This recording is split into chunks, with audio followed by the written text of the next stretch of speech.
faut dire qu'aujourd'hui nous avons eu deux procédures, une procédure en référé et une autre qui est en cours en ce moment, l'action au fond.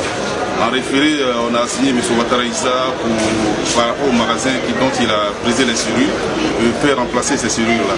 Donc on l'a signé pour pouvoir faire constater que le comportement qu'il a eu à poser c'était constitutif d'une voie de fait. Et qu'il soit fait injonction d'avoir à cesser cette voie de fait et surtout ramener les effets de la pauvre dame qu'il a pris. Et cette procédure est passée aujourd'hui pour la deuxième fois et a été mise en délibéré pour le jeudi prochain.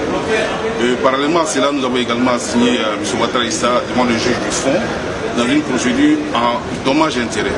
Vous êtes sans ignorer que lorsqu'il a eu à chasser sa concubine, il a confisqué la totalité de ses effets personnels. Et bien la totalité de ses effets personnels parce qu'elle est sortie de la maison qu'avec seulement la seule robe qu'elle portait. De ces effets, il les a eu à les garder pendant plus d'1 an.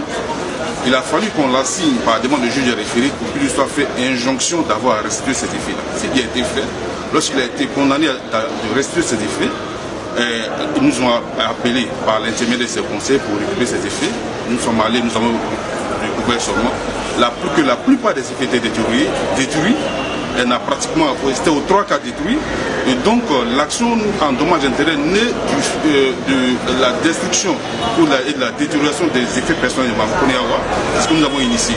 Pour pouvoir faire condamner M. Ouattara Issa à réparer ce dommage-là. Parce que selon les dispositions de l'article 1382 du Code civil, tout fait quelqu'un de l'homme qui cause préjudice à autrui l'amène l'auteur de ce dommage à les réparer. Nous estimons qu'il a eu à détruire les biens de Mme Ouattara, de Mme Kone, qu'il a eu à confisquer détruire ses biens. Donc, nous avons fait l'évaluation de la totalité de ces biens-là. Nous l'avons assigné pour qu'il puisse réparer ce dommage-là. C'est cette action qui est en cours ce matin.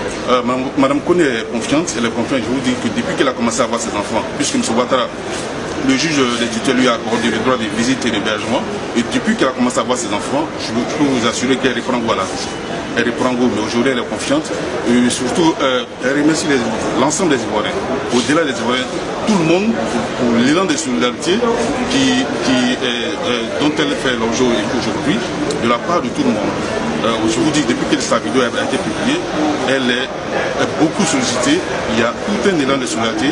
En tout cas, je dis merci à tout le monde. Merci pour cet élan de solidarité. Le délibéré du référé, c'est le jeudi prochain.